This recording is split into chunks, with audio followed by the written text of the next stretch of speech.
নমস্কাৰ বন্ধুসকল, welcome back to my YouTube channel. আজি বহুত দিন হ'ল আপোনালোকক ভিডিঅ'বিলাক দিব পৰা নাই। মই অৱশ্যে ক'তো যোৱাও নাছিলোঁ। এতিয়া সময় সুবিধা মিলিলে যাব লাগিব আৰু এনেকৈ গ'লে আপোনালোকক দেখাই যাই থাকিম। এতিয়া দেখিছেনে আন্ধাৰে হৈ আছে। 4:30টাত উঠিলোঁ নেকি, উঠি কিনে আৰু গা চা ধুই লওঁ, তাৰপিছত আৰু কাপোৰ চাপোৰ পিন্ধি যাম। ক'লৈনো যাওঁ আপোনালোকে চাই থাকিব ভিডিঅ'ত।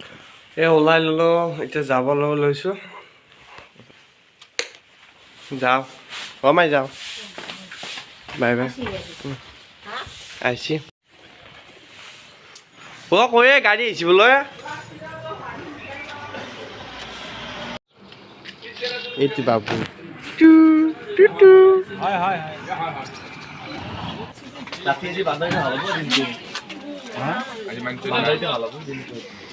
এই কলপুলি পুতি আছে। এই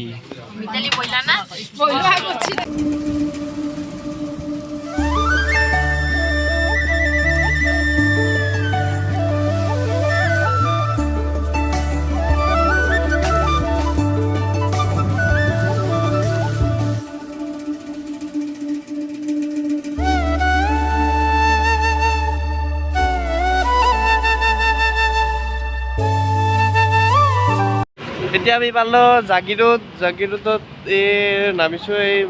ইয়াত চাহ খাব লৈছোঁ। চাহ খাম ইয়াত। এইখন মৰিগাঁও, এইটো চাইড মৰিগাঁও।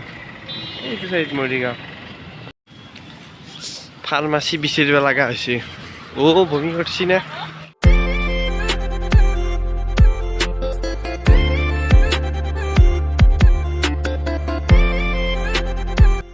এইবিলাক দেখিছেনে? ৰাস্তাৰ চাইডে ইমান ধুনীয়াকৈ খালৈ জাকৈ বাঁহেৰে বনোৱা এইবিলাক বস্তুবিলাক থৈ দিছে।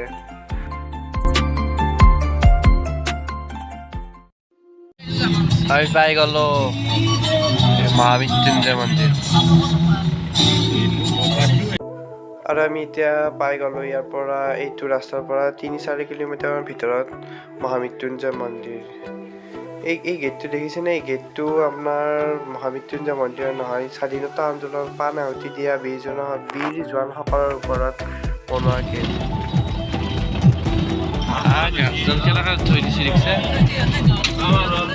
আৰু আমি ফাইনেলি পাই গ'লোঁ মহামৃত্যুঞ্জয় মন্দিৰ। এইটোৱেই চাওকচোন, ইমান দূৰৰ পৰা দেখা পায় মহামৃত্যুঞ্জয় মন্দিৰ। এইটো জয় শিৱশংকৰ। আমি আহি পালোঁ। এই গাড়ী ৰখালা, এই চাওক ইমান ধুনীয়া ৰাস্তা। এই দেখিব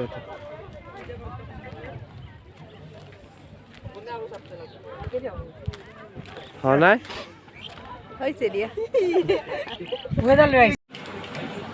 ভৰিটো ধুলো, ভৰিটো ধুই লৈ এতিয়া যাম ভিতৰত। আৰু মানে ইয়াত বহুত কাম বাকী আছে, জাষ্ট মন্দিৰটোহে হৈছে।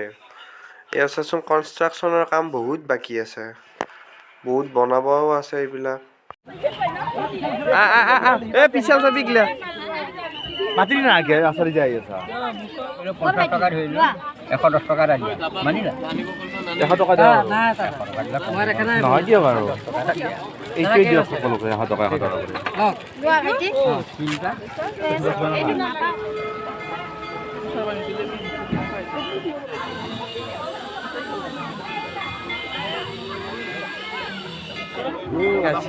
এইটো বুবা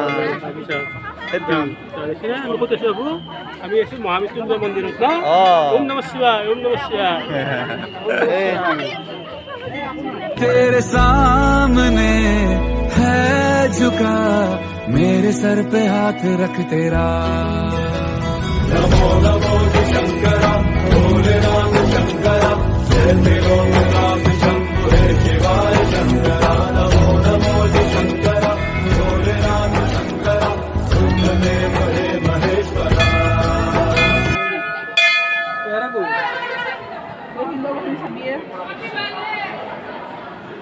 চাবি তলখিনি চাবি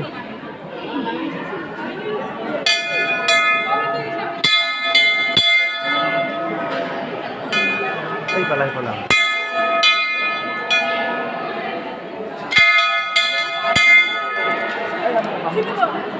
ইয়াতে মানুহটোক দিব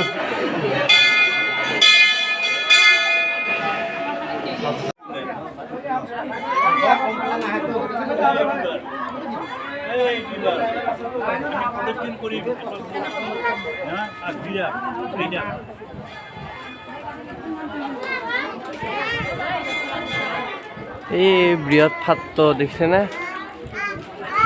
তিনিবাৰ প্ৰদক্ষিণ কৰিব লাগে সেই গোটেই হেৰিটো। তিনিবাৰ ঘূৰিলোঁ, এতিয়া যাম তলত যাম। মন্দিৰত সম্পূৰ্ণভাৱে জড়িত। আজিৰ পৰা অন্তলৈকে বৰ্তমান বহুতে এক্সাৰচাইজ কৰি আছে, তেখেতৰ পৰা আপুনি সম্পূৰ্ণ কথাখিনি জানিব পাৰিব। ইয়াতে মানে কি মন্দিৰৰ অস্তিত্ব ইয়াতে মানে কি শুক্ৰাচাৰ্য বহু বছৰ পূৰ্বে ইয়াতে যজ্ঞ কৰিছিলে। তাৰপিছত ইয়াতে আমাৰ ভৃগুগিৰি মহাৰাজে যজ্ঞ কৰি তেওঁ মানে ভগৱান পৰমাত্মাৰ কথা পাতি ইয়াতে মানে মন্দিৰ স্থাপনৰ সপোন দেখিছে, তাৰ পৰাই এইটো সম্ভৱ হ'ল আৰু তেনেকুৱা হ'ল। আপোনালোকে গম পালে মন্দিৰটো কিহৰ আধাৰত হৈছে, আৰু তেওঁ সপোন দেখাৰ মতে তাৰে পিছত ইয়াত মন্দিৰটো স্থাপন কৰিছে। তাৰে পিছত এইখিনিতো নতুনকৈ বনালে, এইটো ওপৰৰ এইখিনি। এতিয়া অলপ দেৰিৰ পিছত ইয়াৰ পৰা ওলাম আমি। ইয়াৰ পিছত ক'ত যাওঁ আপোনালোকক দেখাই থাকিম, ব্লগটো চাই থাকিব।